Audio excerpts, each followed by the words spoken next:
Hello friends, आप सभी का स्वागत करती हूँ आपकी अपनी यूट्यूब चैनल मोटिवेशन बाय दीक्षा में। हम बात करने वाले हैं कि बीएड एग्ज़ाम में आपको कॉपी में कैसे लिखना है। बीएड एग्ज़ाम में जो अभी एग्ज़ाम होने वाले हैं तो उसमें आपको कॉपी में किस तरीके से लिखना है।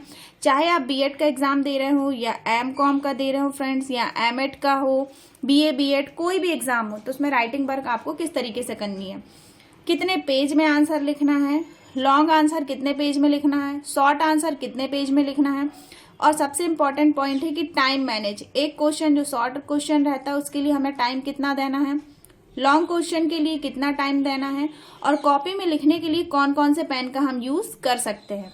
तो चलिए देखते हैं। सबसे पहले यदि आपको कॉपी मिलती है एग्जाम हॉल में, कुछ इस तरीके से कॉपी मिलती है, मेरे पास कुछ कॉपियाँ फ्रेंड्स। तो सबसे पहले आप क्या लिखेंगे यहाँ पे, परीक्षा का नाम। जैसे आपकी परीक्षा का नाम क्या है, बीएड। आपका एमएड है तो आप एमएड लिखेंगे। परीक्षा का नाम आप यहाँ लिखेंगे बीएड फर्स्ट सेम, ये लिख लिया आपने। सब्जेक्ट, आपका सब्जेक्ट कौन सा है, तो सब्जेक्ट आप पेपर से देख के या एडमिट कार्ड से देख के आप लिख लेंगे कि आपका जो सब्जेक्ट है वो है आपका चाइल्डहुड एंड ग्रोइंग अप, ये हमने डाल दिया। अब फिर यहाँ पूछा गया है कि परीक्षा का दिन एवं दिनांक। तो परीक्षा का जो दिन है वो कौन सा दिन है, आज सैटरडे है, ये हमने सैटरडे डाल दिया। दिनांक कितनी है, दिनांक है 21/01/23। अब यहाँ पे कुछ नहीं करना है। अब यहाँ पे हमें लिखना है परीक्षा का अनुक्रमांक, जो भी है आपका अनुक्रमांक आप वहाँ डाल सकते हैं। नामांकन क्रमांक आपका एनरोलमेंट नंबर हो जाएगा। आप यहाँ पे ये प्रश्न पत्र जो दिया है, पेपर, आपका पेपर फर्स्ट है तो आप यहाँ फर्स्ट लिखिए, सेकंड है तो सेकंड लिखिए, थर्ड है तो थर्ड लिखिए। इस तरीके से आप इसको फिल करिएगा। अब उसके बाद ये तो हो गया आपका पूरा फिलअप, क्योंकि 10 मिनट पहले आपको एग्जाम हॉल में पहुंचना होगा, तभी आप इसको फिल कर सकते हैं। टाइम से जरूर पहुंचिए फ्रेंड, टाइम का बिल्कुल ध्यान रखिए। अब यहाँ पे जैसे यहाँ थोड़ा सा ये छूट जाता है, तो आपको यदि स्टार्ट यहाँ से करना है तो आप बिल्कुल क्वेश्चन के आंसर यहाँ से स्टार्ट कर सकते हैं, नहीं तो न्यू पेज से स्टार्ट कर सकते हैं। अब जैसे आपको पेपर मिलता है, ये पेपर है, तो पेपर को पहले बहुत अच्छे से 5 मिनट पहले रिलैक्स होकर उसको पढ़िए कि पेपर में आपके क्या क्या पूछा गया है और आपको कौन से क्वेश्चन का आंसर पहले बन रहा है। तो जैसे आपका पेपर है, ये 2021 का पेपर है, बीएड फर्स्ट सेम का ही है, सीसी फर्स्ट का। आपका जो ये पेपर है कितने नंबर का है, 75 नंबर का है। आप इसमें सबसे पहले नोट पढ़िए। नोट दिया है कि सभी खंड अनिवार्य हैं। प्रश्न 1 से 14 तक उत्तर जो है वो 100 से 150 शब्दों में देना है आपको। प्रत्येक उत्तर के लिए इन्होंने 5 अंक दिया है। प्रश्न 15 से 18 तक का जो उत्तर है वो 400 से 500 शब्द में देना है। प्रत्येक प्रश्न के लिए जो उत्तर का अंक है वो 10 नंबर का है। अब इसको हम देखते हैं खंड आ। तो खंड आ में आपका दिया है लघु उत्तरीय प्रश्न। कितने क्वेश्चन करने हैं आपको, 11 क्वेश्चन अटेंड करने हैं, जो कि कितने नंबर के हैं, 5 नंबर के हैं। अब यहाँ पे आपके लिए जो क्वेश्चन दिया है, टोटल इन्होंने क्वेश्चन आपको बीएड में जो दिया जाएगा, टोटल कितने क्वेश्चन दिए जाएंगे आपको, 14 क्वेश्चन दिए जाएंगे। 14 में से किन्हीं 11 क्वेश्चन के आंसर आपको करना है। 11 क्वेश्चन जो आपसे बहुत अच्छे से बनते हैं वो आप इसमें लिखिएगा कॉपी में। जैसे हम पहला क्वेश्चन देखते हैं। पहला क्वेश्चन है शिक्षा मनोविज्ञान की 5 विशेषता लिखिए। सेकंड क्वेश्चन है शिक्षा मनोविज्ञान का शिक्षण पर क्या प्रभाव पड़ता है। यदि आपको ये बन रहा है तो बिल्कुल इसका आंसर आप लिख सकते हैं। फिर तीसरा है सामाजिक संदर्भ में विकास का वर्णन कीजिए। चौथा क्वेश्चन है किशोर अवस्था को जीवन का सबसे कठिन काल क्यों कहते हैं। पांचवा है बाल पोषण अभ्यास किस प्रकार बालक के विकास को प्रभावित करता है। नेक्स्ट क्वेश्चन है आपका छठवा, विकासात्मक कार्यों से क्या अभिप्राय है।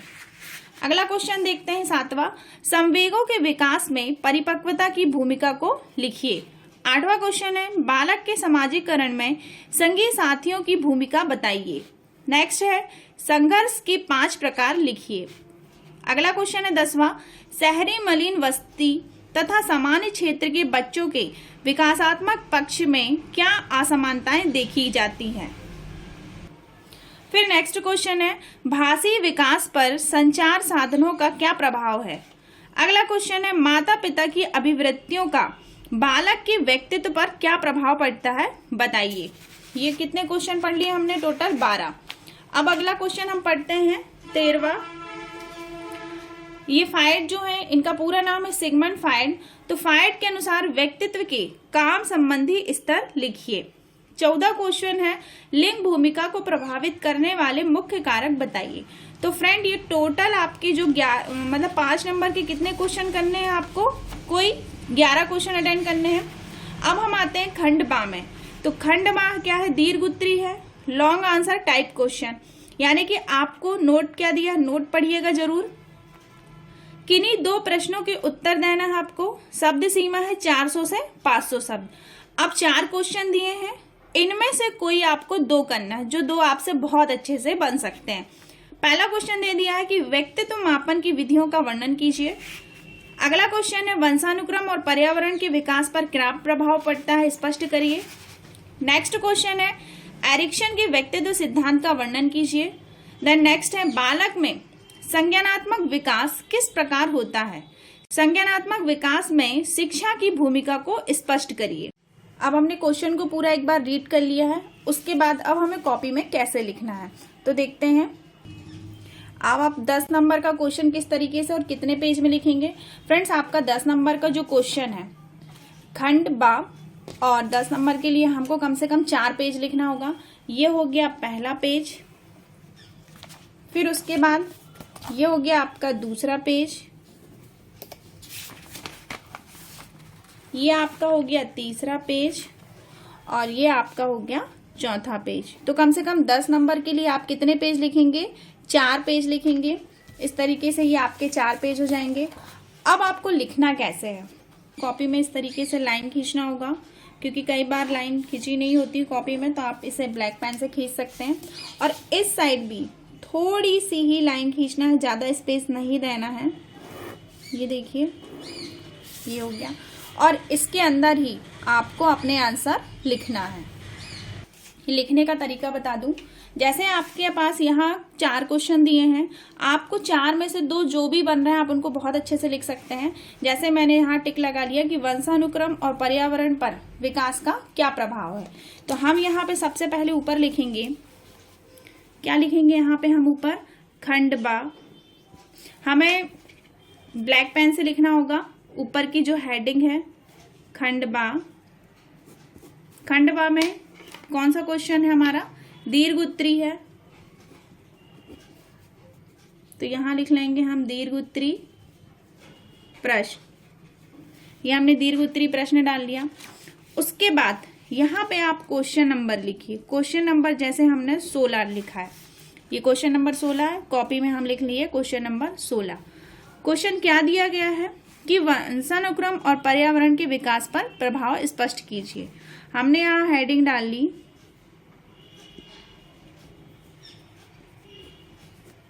वंशानुक्रम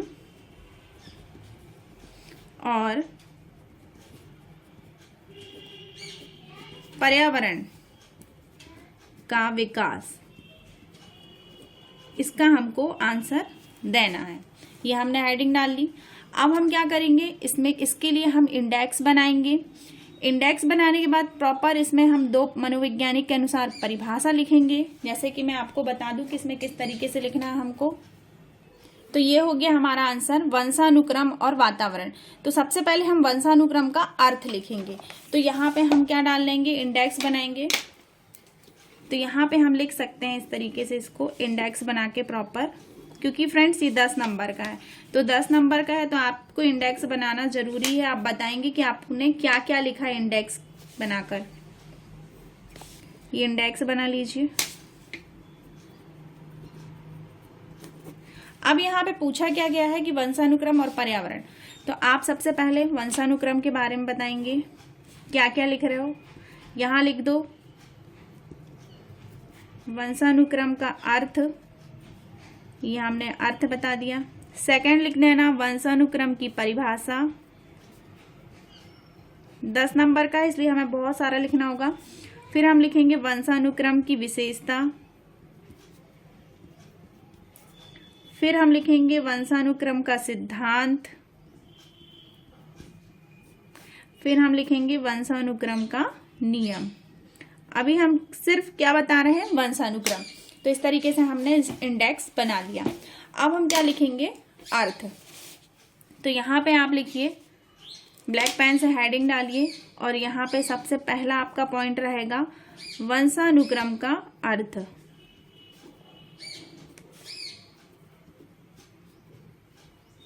ये हमने अब मीनिंग बता दी थोड़ी सी। अब मैं आंसर तो पूरा नहीं लिखूंगी, मैं आपको सिर्फ एक्सप्लेन बस कर रही हूँ कि वंशानुक्रम का आप अर्थ बता सकते हैं कि वंशानुक्रम एक जैविक तत्व है, ये जेनेटिक्स के सिद्धांत पर आधारित होता है। इसे हम क्या क्या कह सकते हैं, ये आपका अर्थ हो गया। थोड़ा सा आपको अर्थ बताना ही होगा। उसके बाद हमारा अगला सेकेंड पॉइंट क्या आ जाएगा, वंशानुक्रम की परिभाषा। तो हमारा अगला सेकेंड पॉइंट हो जाएगा कि वंशानुक्रम की परिभाषा। अब दो मनोवैज्ञानिक के अनुसार हम परिभाषा लिखेंगे।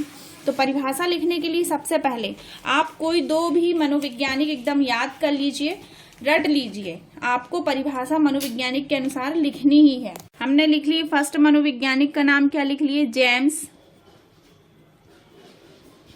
ड्रेबर।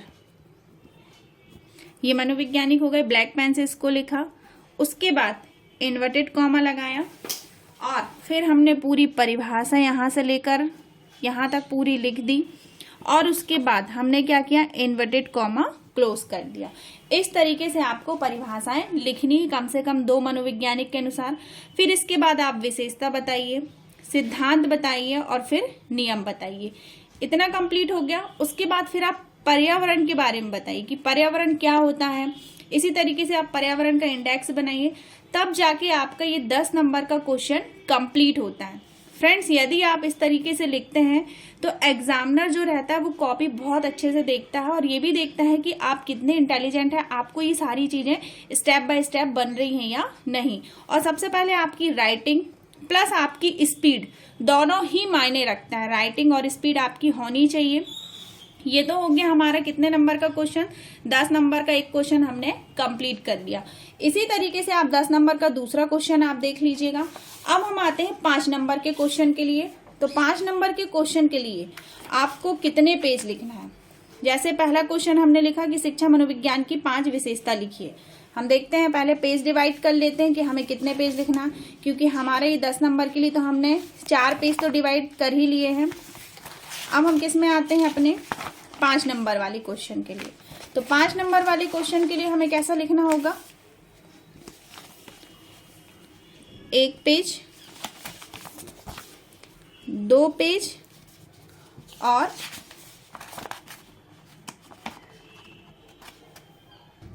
और ये हो जाएगा आपका 3 पेज। यहां जाके आपका क्वेश्चन का आंसर एंड हो जाएगा। ओनली 3 पेज से ज्यादा आपको नहीं लिखना है 5 नंबर के क्वेश्चन में। और फिर जैसे कि मैंने आपको बताया था कि सबसे पहले यदि आप 5 नंबर का क्वेश्चन भी लिख रहे हैं तो 5 नंबर के क्वेश्चन के लिए आप क्या लिखेंगे, जो भी क्वेश्चन लिख रहे हैं तो यहाँ पे आप हेडिंग डालिए, क्या लिखा है, खंड आ। तो आप यहाँ पे लिखिए खंड आ। कौन सा क्वेश्चन है ये आपका, शॉर्ट आंसर। अब क्वेश्चन नंबर आप यहाँ जरूर लिखिए, इससे एग्जामिनर जो कॉपी चेक करेगा तो वो एक बार रीड कर लेगा, देख लेगा कि कौन सा क्वेश्चन का आंसर आपने दिया है। जैसे क्वेश्चन नंबर आपने फर्स्ट दिया है तो हम यहाँ पे क्या लिख लेंगे, क्वेश्चन नंबर फर्स्ट। पहला क्वेश्चन आपका जैसे दिया है शिक्षा मनोविज्ञान, यहाँ दे दिया आपका शिक्षा मनोविज्ञान की 5 विशेषता लिखिए। अब आपको सीधे शिक्षा मनोविज्ञान की 5 विशेषता पूछा है तो आप यहाँ पे लिख लीजिए कि शिक्षा मनोविज्ञान की 5 विशेषता। और जैसा कि मैंने आपको 10 नंबर में बताया कि आपको इंडेक्स बनाना है, आप 5 नंबर में भी बना सकते हैं। तो यहाँ पे आपको थोड़ा सा एडजस्ट करके उतनी ही चीजें लिखनी है जितनी आपको पता हो। तो यहाँ पे हम इंडेक्स बना लेते हैं। फिर यहाँ पे हम लिख लेते हैं, क्या लिखेंगे, शिक्षा मनोविज्ञान का अर्थ, ये हमने बना दिया। सेकंड लिख लेंगे शिक्षा मनोविज्ञान की परिभाषा, कम से कम परिभाषा हमें सभी में देनी है। फिर हम लिखेंगे शिक्षा मनोविज्ञान की विशेषता, ये आपको विशेषता यहाँ पे लिखना होगा। ठीक है फ्रेंड्स, क्योंकि हमने क्या किए हैं, इंडेक्स बनाए हैं। इंडेक्स बनाने के बाद हम क्या करेंगे, इसको इस तरीके से प्रॉपर बंद कर देंगे, तो ये हमारा अच्छा भी दिखेगा और नीट एंड क्लीन भी दिखेगा। ये हो गया। अब हम यहाँ पे इंडेक्स बना लिए। अब हम यहाँ पे क्या लिखेंगे, शिक्षा मनोविज्ञान का अर्थ। जो भी आप हेडिंग डाल रहे हैं वो ब्लैक पेन से डालिएगा। शिक्षा मनोविज्ञान का अर्थ। यहाँ पे आप पूरा अर्थ बताइए कि शिक्षा मनोविज्ञान क्या होती है। पहले आप शिक्षा को बताइए, फिर मनोविज्ञान को बताइए। शिक्षा यानी कि इंग्लिश में से हम एजुकेशन कहते हैं, मनोविज्ञान को साइकोलॉजी कहा जाता है। तो शिक्षा मनोविज्ञान क्या है, इस तरीके से आप पूरा अर्थ। उसके बाद शिक्षा मनोविज्ञान की जो परिभाषा लिख रहे हैं जिस भी मनोवैज्ञानिक के अनुसार, तो कम से कम 2 मनोवैज्ञानिक के नाम आपको याद होने चाहिए। जैसे फर्स्ट मनोवैज्ञानिक हमने ले लिया क्रो एवं क्रो। ये मनोवैज्ञानिक आपको आसानी से इनके नाम याद हो जाएंगे। जो परिभाषा है वो बाकायदा इन्वर्टेड कॉमा में लिखिए, और जहां भी आप जितने भी पेज लग रहे हैं, जितनी भी लाइन लग रही है, वहां जाके आप इन्वर्टेड कॉमा क्लोज कर दीजिए। सेकेंड डेफिनेशन आप लिखिए। सेकेंड डेफिनेशन हो जाएगी आपकी स्टीफन के अनुसार। तो ये हो गई स्टीफन जी के अनुसार, इन्वर्टेड कॉमा और इन्वर्टेड कॉमा क्लोज। तो ये 2 डेफिनेशन हो गई। उसके बाद आप क्या लिखेंगे, शिक्षा मनोविज्ञान की विशेषता। तो यहां से आप विशेषता लिखिए, पहले पॉइंट लिखिए और उसके बाद उसको एक एक करके डिस्क्राइब करिए। तो यहां जाके आपकी विशेषता कंप्लीट हो जाएगी। तो फ्रेंड्स, इस तरीके से आपको अपने क्वेश्चन के आंसर लिखना है। और उसके बाद आपको एग्जाम कॉपी में सिर्फ ब्लैक एंड ब्लू पेन का ही यूज करेंगे आप, और कोई भी पेन का यूज नहीं करिएगा। और उसके बाद जैसे 5 नंबर का क्वेश्चन है, तो 5 नंबर के क्वेश्चन के लिए आपको 10 मिनट से ज्यादा टाइम नहीं देना है। और आपका जो कितने नंबर का क्वेश्चन है, 10 नंबर का क्वेश्चन है, तो 10 नंबर के क्वेश्चन के लिए 20 मिनट से ज्यादा टाइम नहीं देना है। तो आप घड़ी पहनकर जरूर जाइए, इससे आप अपने टाइम को मैनेज कर सकते हैं। और 3 घंटे का समय है फ्रेंड्स, और एक भी क्वेश्चन के जो क्वेश्चन है, एक भी क्वेश्चन का आंसर बिल्कुल नहीं छोड़ के आइए। नहीं भी बन रहा है तो इसमें जैसे कोई भी पॉइंट ले लिया हमने, उसके बारे में आप लिखिए, पर लिखकर जरूर आना है। कोई भी क्वेश्चन का आंसर आपको छोड़ना नहीं है, क्योंकि आप कोई भी क्वेश्चन का आंसर छोड़ते हैं तो आपके 5 नंबर या 10 नंबर आसानी से माइनस हो जाएंगे और फिर उसके बाद उसमें काउंट नहीं होंगे। तो फ्रेंड, इस चीज को बहुत अच्छे से ध्यान में रखिए। तो उम्मीद करती हूँ फ्रेंड्स कि आपको ये छोटा सा ब्लॉग हमारा नॉलेजेबल लगा है। यदि आपको हमारा वीडियो नॉलेजेबल लगा है, पसंद आया है, तो प्लीज हमारे चैनल मोटिवेशन बाय दीक्षा पर लाइक करिए, कमेंट करिए और सब्सक्राइब करना बिल्कुल ना भूलिएगा friends. Thanks for watching, like and subscribe this video. Thank you friends.